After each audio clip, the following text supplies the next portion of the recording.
बिस्मिल्लाहिर्रहमानिर्रहीम। अस्सलाम वालेकुम नादरीन, आप यूट्यूब चैनल देख रहे हैं। मैं इमरान खान हूँ। नादरीन, कौम को हकीकत बताने वाला जेल में है और हकीकत कौम के सामने सबूतों के साथ आ चुकी है। जो ड्रॉप साइट ने खबर दी और उन्होंने शाया कर दिया साइफ़र, उसके ऊपर रोला पड़ गया कि ये निकला कहाँ से।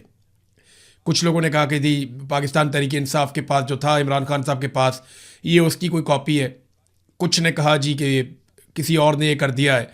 कुछ कह रहे हैं कि हुकूमत के किसी इत्तेहादी ने ये कर दिया। हर एक अपनी अपनी कहानी सुना रहा है, लेकिन इसके ऊपर कोई बात नहीं कर रहा कि पाकिस्तान को धमकी लगाई और पाकिस्तान के अंदर एक बनी बनाई हुकूमत जर्नैलों ने गिरा दी।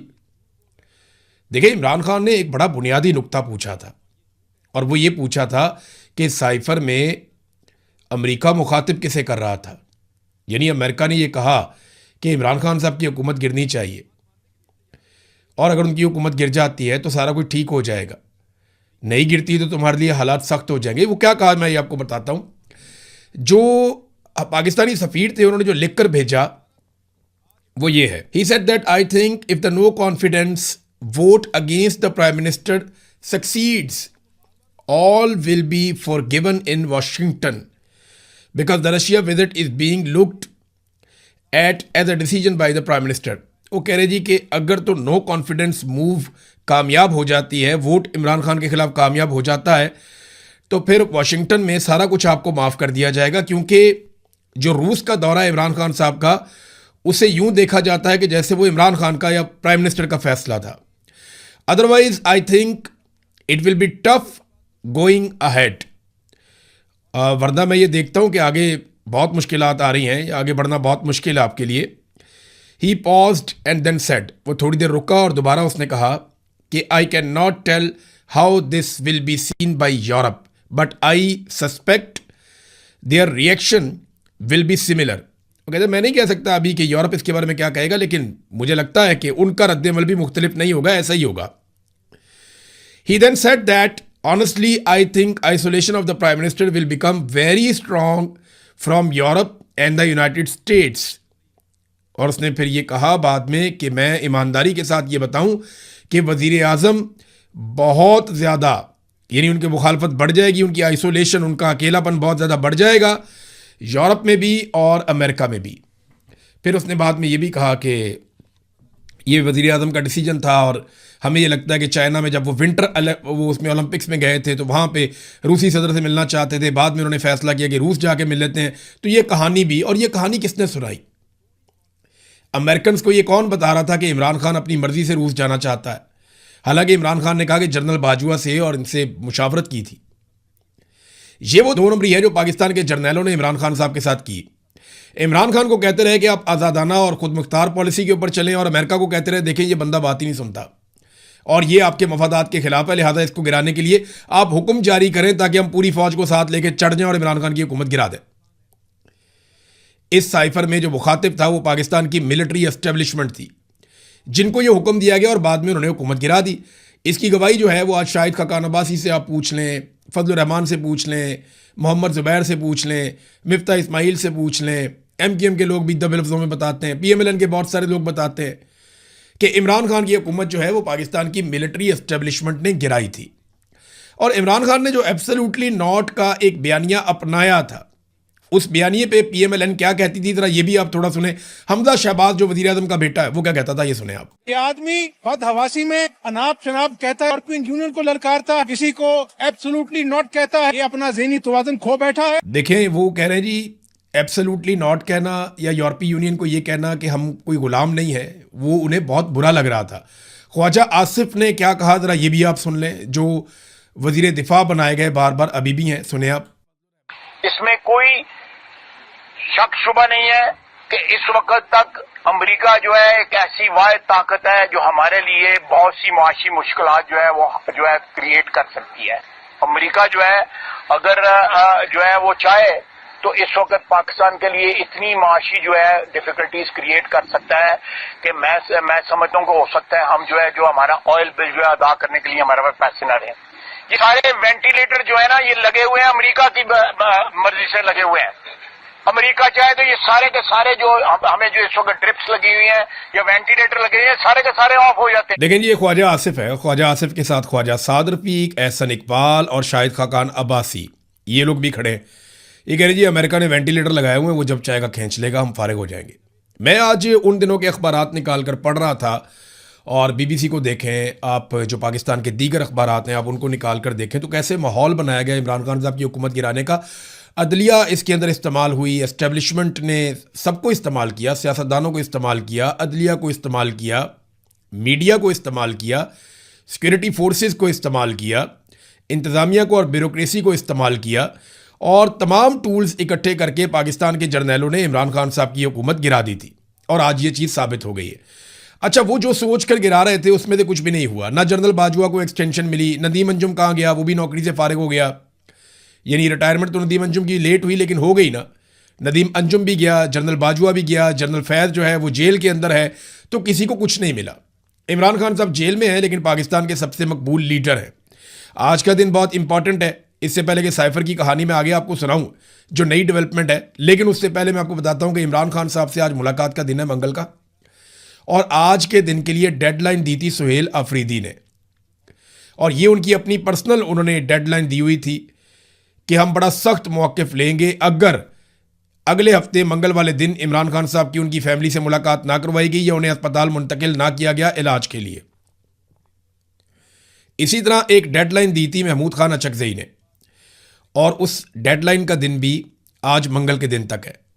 तो अब देखना यह है कि इन दो अहबाब ने जो डेडलाइन दी है, एक वज़ीर आला हैं खैबर पख्तूनख्वा के, उनके पास खैबर पख्तूनख्वा की हुकूमत और इख्तियारात हैं, और इमरान खान साहब ने स्ट्रीट मूवमेंट के हवाले से भी उन्हें कह रखा है, और दूसरा महमूद खान अचकज़ई जिन्हें इमरान खान साहब ने एक छोटी जमात होने के बावजूद, एक सीट होने के बावजूद अपोजिशन लीडर का ओहदा दिया ताकि वो खुलकर तहरीक चलाएं। तो देखना यह है कि ये दोनों लोग अब क्या करते हैं, क्या मौक़िफ़ अपनाते हैं और किस तरीके से अपना एहतजाज रिकॉर्ड करते हैं। बहरहाल जुम्मे के लिए उन्होंने अनाउंस किया अपोजिशन ने कि महंगाई के ख़िलाफ़ वो एहतजाज करने जा रहे हैं।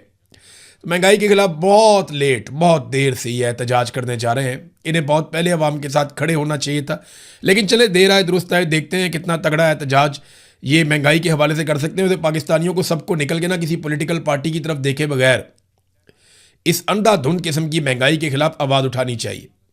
अब दोबारा इस महीने के बिल आना शुरू हो गए हैं, बिजली के बिलों की जो दुर्गत बनी है, और जिस किस्म के इनसेन किस्म के यानी पागलपन वाली हद के बिल जो आ रहे हैं लोगों को, वो पढ़ के बंदा सर पकड़ के बैठ जाता है कि ये किस नौयत के बिल हैं। 2 यूनिट इस्तेमाल किए हुए एक बंदे ने, उसको कोई 2999 रुपये का बिल आया हुआ है। मैं तो अजीब अजीब किस्म के बिल और ये डॉक्यूमेंट्स देख के हैरान हो रहा हूँ, किस किस किस्म के टैक्स इन्होंने लगा दिए हैं बिलों के अंदर, आप सोच भी नहीं सकते। बहरहाल इमरान खान साहब से आज मुलाकात होती है या नहीं होती, इस पे मुनहसर है पाकिस्तान तहरीक इंसाफ का अगला लाया अमल। और आज वैसे भी ये फैसला किया गया था कि बड़ी तादाद में लोग आएंगे, ख़ास तौर पे पार्लियामेंटेरियंस। तो ये देखते हैं कि वो लोग आते हैं या नहीं आते, क्योंकि साइफर वाली कहानी ने हर चीज़ खोल कर रख दी है। ड्रॉप साइट ने इस पर एक और स्टोरी की है। उन्होंने ये दावा किया कि उन्हें ये जो खबर मिली है, ये जो साइफर वाली या जो साइफर का डॉक्यूमेंट उनके हाथ लगा है, ये प्राइम मिनिस्टर ऑफिस से नहीं उनके हाथ लगा।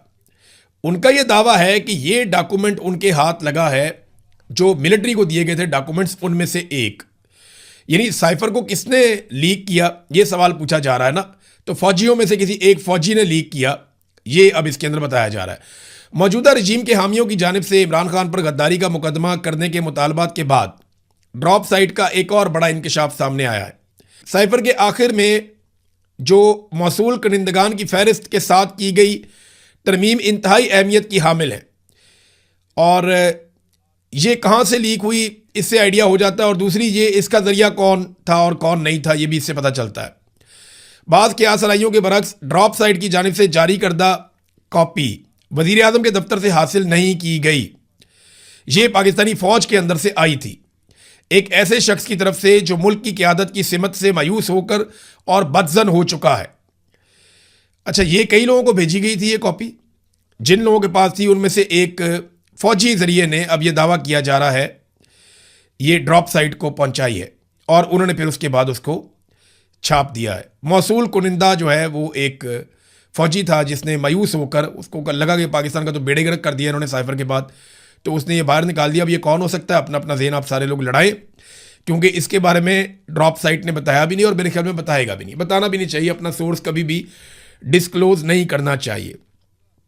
पाकिस्तान के मीडिया को ये हुक्म दिया गया है कि कुछ भी हो जाए आप साइफर के मामले पे ज़्यादा बहस नहीं करेंगे, यानी आपने इसके कंटेंट पे बात नहीं करनी कि इमरान खान की हुकूमत गिराई गई, ये कोई साजिश थी, ये कोई मुदाखलत थी। वैसे साजिश और मुदाखलत तो नहीं है, ये खारिश है जो पाकिस्तान की एस्टेब्लिशमेंट को लगी हुई है पीछे 78 साल से। 78 साल से इनको एक खारिश लगी हुई है, इनकी खारिश नहीं दूर होती। ये हर 2-3 साल बाद किसी की हुकूमत गिरा देते हैं। भाई किसी को चलने दोगे तो पाकिस्तान चलेगा ना। हर जर्नैल आता है वो अपना नया तजर्बा करता है, हर जर्नैल को अपने लिए एक्सटेंशन और मफादात और फ़ायदे चाहिए होते हैं। वो अपनी ज़ात और अपने घर से बाहर ही नहीं निकलता, वो अपने बारे में सोचता है, उसे ताकत मिलती है, वो छोड़ना ही नहीं चाहता। ये खारिश ना जर्नैलों की दूर नहीं हो रही, और इस खारिश की वजह से कभी साजिश होती है, कभी मुदाखलत होती है, कभी साइफर आता है, कभी कुछ होता है। कितनी ही हुकूमतें इन्होंने गिरा दी, नवाज शरीफ की हुकूमतें बार बार गिराई, बेनज़ीर की गिराई, यूसुफ रज़ा गिलानी की हुकूमत गिरा दी, इमरान खान की हुकूमत गिरा दी। लेकिन इमरान खान एक ऐसा आदमी है जिसकी हुकूमत इन्होंने गिराई तो इमरान खान ने कहा कि भाई मेरी हुकूमत आवे या ना आवे, मैं बेनकाब करूंगा, बताऊंगा कि तुम लोगों ने क्या किया है इस कौम के साथ। और सारी कौम को इमरान खान का शुक्रिया अदा करना चाहिए। नवाज शरीफ, पीपल्स पार्टी, फजल रहमान की जमात, ANP, MQM, तमाम जमातों को चाहिए कि वो इमरान खान का शुक्रिया अदा करें कि पाकिस्तान की मिलिट्री एस्टेब्लिशमेंट गुज़िश्ता 78 साल से पाकिस्तान में जो घिनौना खेल खेल रही थी, इमरान खान ने उसके आगे बंद बांधने का बंदोबस्त किया है।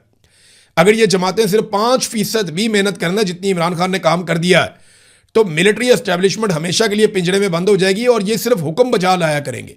इनके कारोबार ठप हो जाएंगे और ये बैरकों में बैठेंगे और ये बिल्कुल वैसे काम करेंगे जैसे इंडिया की फ़ौज, ईरान की फ़ौज, अमेरिका की फ़ौज, बरतानिया की फ़ौज, बाकी तमाम बड़े जमहूरी ममालिक की फ़ौजें जिस तरह काम करती हैं, वैसे पाकिस्तान की मिलिट्री एस्टेब्लिशमेंट भी उसी तरह काम करेगी।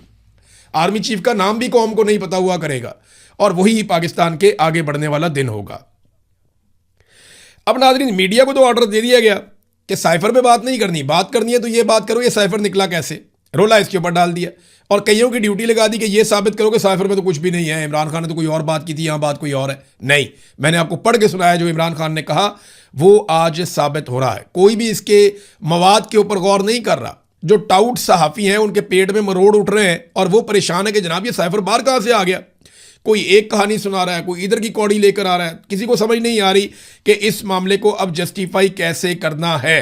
कासिम सूरी साहब का भी स्टेटमेंट आया, उनका यूट्यूब चैनल है, उसको आप जाके ज़रूर सब्सक्राइब करें। कासिम सूरी साहब का यूट्यूब चैनल ज़रूर देखें, वो बहुत सारी चीज़ों के गवाह हैं। उन्होंने बहुत कुर्बानी दी है, बहुत मार खाई है, अपनी पूरी फैमिली, उनकी अपनी ज़िंदगी, उनको बहुत लालच दिए गए, उनको बहुत ज़्यादा काबू करने की कोशिश की गई, लेकिन वो किसी के काबू नहीं आए, ना वो किसी लालच में आए। और उनका यूट्यूब चैनल वो चलाते हैं, उस पर बात करते हैं, खुद मेहनत भी करते हैं, अमेरिका के अंदर जिला वतनी की ज़िंदगी गुजार रहे हैं। पाकिस्तान की मिलिट्री एस्टेब्लिशमेंट उनकी जान की दुश्मन है। काजी फ़ायद ईसा कासिम सूरी साहब को ढूंढा करता था, अब काजी फ़ायद ईसा को लगता है कासिम सूरी साहब ढूंढेंगे कि जनाब बताओ ये साइफर आ गया, मैं जो कहता था वो ठीक था। अब उन जजों का भी एहतसाब होना चाहिए जिनको ये कहा गया कि जनाब ये धमकी है, ये तरीका वारदात है, अमेरिका के हुक्म के ऊपर सारा कुछ हो रहा है, ये सारा अमल मशकूक है, कासिम सूरी की रूलिंग ठीक है। लेकिन उन जजेस ने कहा नहीं, हमने हुकूमत गिराने का हिस्सा बनना है और सब ने मिलकर हुकूमत गिरा दी। एक और चीज़ आप गौर कीजिए, ये साइफर आया कब? ये साइफर आया 7 तारीख को और तहरीक अदम एतमाद कब पेश की गई? 8 तारीख को। साइफर 7 मार्च को आता है, तहरीक अदम एतमाद 8 मार्च को आती है। इसका मतलब पता है आपको? इसका सादा सादा मतलब यह है कि अमेरिकन को पहले से पता था कि तहरीक अदम एतमाद ज़रूर आएगी और वो आ रही है। देखिए, पाकिस्तान के अंदरूनी एक पॉलिटिकल मैटर के ऊपर अमेरिका को इतनी ज़बरदस्त इंफॉर्मेशन नहीं हो सकती कि वो एक दिन पहले आपके सफ़ीर को बुलाए और बुलाकर बैठ के उससे ये मुतालबा करे कि कल जो तहरीक अदम एतमाद आने वाली है उसकी कामयाबी से मशरूत है आपकी माफ़ी, कि हम आपको माफ़ कर देंगे। ये बड़ी घटिया ज़ुबान है कि हम आपको माफ़ कर देंगे। ऐसी ज़बान तो अभी वो बोले ना ईरान के ख़िलाफ़ तो ईरान गले पड़ता है, किसी और के ख़िलाफ़ बोले ना यूरोपीय मुल्क के ख़िलाफ़ वो गले पड़ते हैं। लेकिन पाकिस्तान के जर्नैल बज़िद्द हैं कि कोई बात नहीं, अमेरिका कहता है तो खैर है, कुछ नहीं होता, कोई बात ही नहीं है।